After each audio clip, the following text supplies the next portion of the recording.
Apa anugerah daripada Allah Ta'ala? Allah Ta'ala anugerahkan syurga. Syurga. Bila Allah Ta'ala anugerahkan syurga kepada kita, maka Allah Ta'ala akan memudahkan segala dorongan kita ke syurga.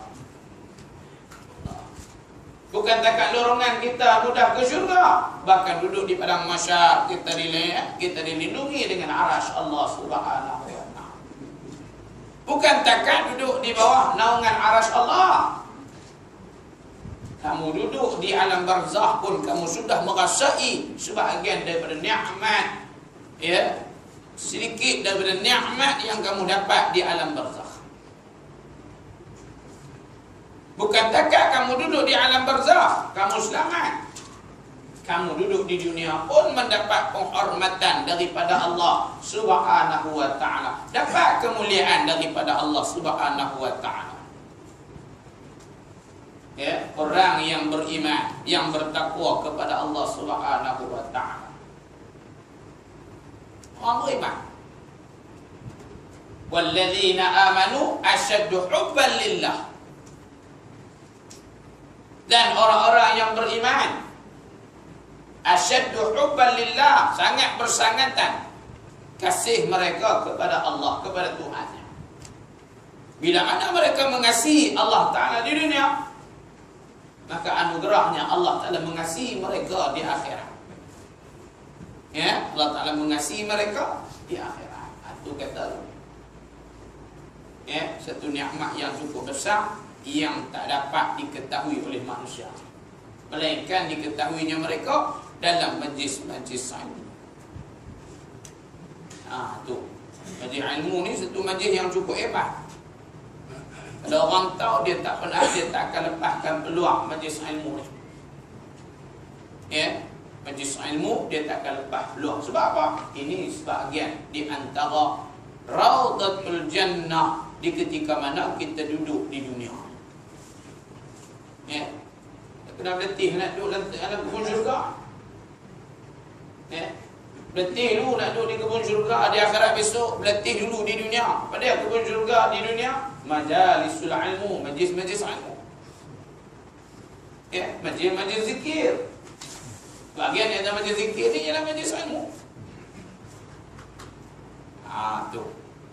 Barulah kita dapat rasa pula. Ya, apa dapat rasa pula Raudatul Jannah di ketika mana duduk di alam barzakh. Sebelum kita nak merasai Raudatul Jannah, kebun-kebun syurga dan syurga besok di akhirat. Penantian demi penantian yang kita harapkan, maka sebelum kita nak berhenti, sebelum kita nak dapat perhentian tersebut, maka berusahalah sebanyak mungkin untuk kita dipermudahkan segala bentuk urusan. Ya, dia feedback balik masuk syurga. Sebelum masuk syurga, jalan mudah ke syurga. Ya, sebelum nak jalan mudah ke syurga, dia kena duduk di padang mahsyar. Ya, orang pakat berpeluh habis, dia tak berpeluh, dia di bawah naungan arasy, lindungan arasy Allah. Ya, sebelum nak duduk di padang mahsyar, dia kena duduk di alam barzakh, alam kubur. Sebelum nak duduk dalam kubur, dia hidup dulu. Masa ni, masa untuk kita nak dapat satu perkara, maka sebelumnya kita kehidupan kita masa ni lah.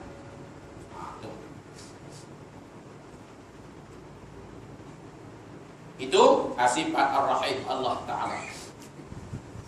Allah Ta'ala anugerah nikmat ini pada ketika mana kita hidup di hari kiamat besok. Allah Ta'ala masukkan kita ke dalam syurga dan kemudahan untuk kita nak pergi jalan-jalan ke syurga. Yang disebut mudahnya perjalanan. Allah Ta'ala lorong mudah jalan ke syurga pada siapa? Mereka yang berpenat nak dapatkan ilmu Allah Ta'ala. Ya, man salaka tariqan yaltamisu bihi ilma yassarallahu lahu bihi tariqan ilal jannah. Ya, siapa-siapa yang menempuh suatu jalan kepayahan dalam menuntut ilmu, dalam nak capai ilmu. Yaltamisu bihi ilma, dengan menempuh kepayahan itu dia dapat capai ilmu. Iltimas, dapat capai ilmu Allah. Maka kepayahan itu, kepenatan itu menempuh satu jalan yang payah.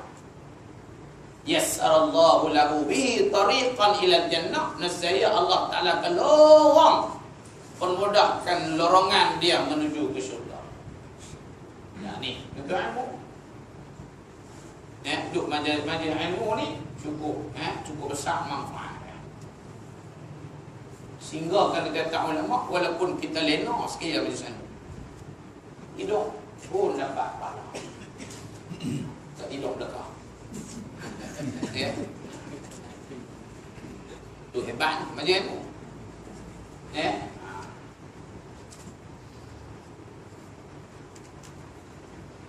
Dalam kitab tasawuf, ya, kalau mengaji kitab tasawuf, dalam kelas ada dalam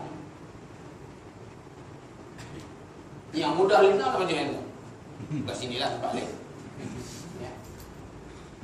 Sehingga dalam kitab itu dia menyatakan ada, ya, sini makhluk jin yang kerja dia duduk gantung di kelompok petang. Ya, dia berat di petang. Itu kerja dia. Dalam kitab tasawuf dia ada cerita, kitab yang panjang-panjang bahasanya. Tu.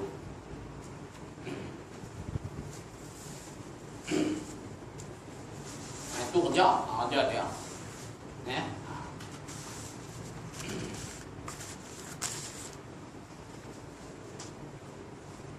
Habis, bismillahirrahmanirrahim. Ya, bismillahirrahmanirrahim. Habis perbicaraan tentang bismillahirrahmanirrahim. Kemudian setiap perkara yang ditulis ataupun yang dilakukan oleh para alim ulama, dia ada sebab. Bukan saja-saja. Ya, ada sebab dia. Seperti mana kita karangan yang bangsa agama, bila mana nak karang kitab dia, belum kita nak baca kitab dia, sebelum dia nak tulis karangan dia, maka kita akan terjumpa terlebih dahulu kalimah ayat bismillahirrahmanirrahim. Bila cari mana-mana kitab agama pun, tengok kitab agama, Kifayatul Muhtadi, Sulam Muhtadi, Faridatul Faraid, banyak kitab-kitab agama. Kalau tak dia pergi kedai kitab tengok hak bangsa agama. Selok kitab ni I'anatul Talibin, ada bismillah. Selok kitab ni Bejuri pun ada bismillah. Selok kitab ni Tafsir Sawi pun ada bismillah. Maka semua kitab-kitab dia mulakan dengan bismillahirrahmanirrahim oleh pengarang-pengarang kita. Maka kita kena timbul pertanyaan, pasal apa? Saja-saja kan? Bukan saja-saja. Buat kerja agama ni, setiap benda bentuk agama ni, dia tak ada benda hak saja-saja. Dia ada manfaat dan ganjarannya. Ada manfaat dan ganjaran dia. Sebab tu jangan rasa rugi kita buat perkara kebajikan. Jangan rasa rugi buat kerja agama.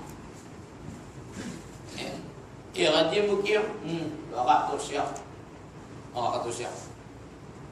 Kalau aku tak buat ni, maka tak ada. Jangan. Setiap amalan yang kita buat akan dibuat perkiraan oleh Allah Ta'ala. Sehingga akan bismillahirrahmanirrahim ini Bismillahirrahmanirrahim ini ulama bubuh di awal, dimulakan dengan bismillahirrahmanirrahim. Maka kita mengkaji bahasan ulama. Dia menyatakan padanya dua perkara. Yang pertama, dimulakan bismillahirrahmanirrahim ini. Yang pertama, atas alasan iqtidaan bil kitabis samawiyah ataupun bil kitabil aziz. Hak tamu alasan dimulakan bismillahirrahmanirrahim ni pasal nak ikut, nak beriman, iktidaan, nak beriman dengan kitab yang bangsa langit, kitab yang mulia.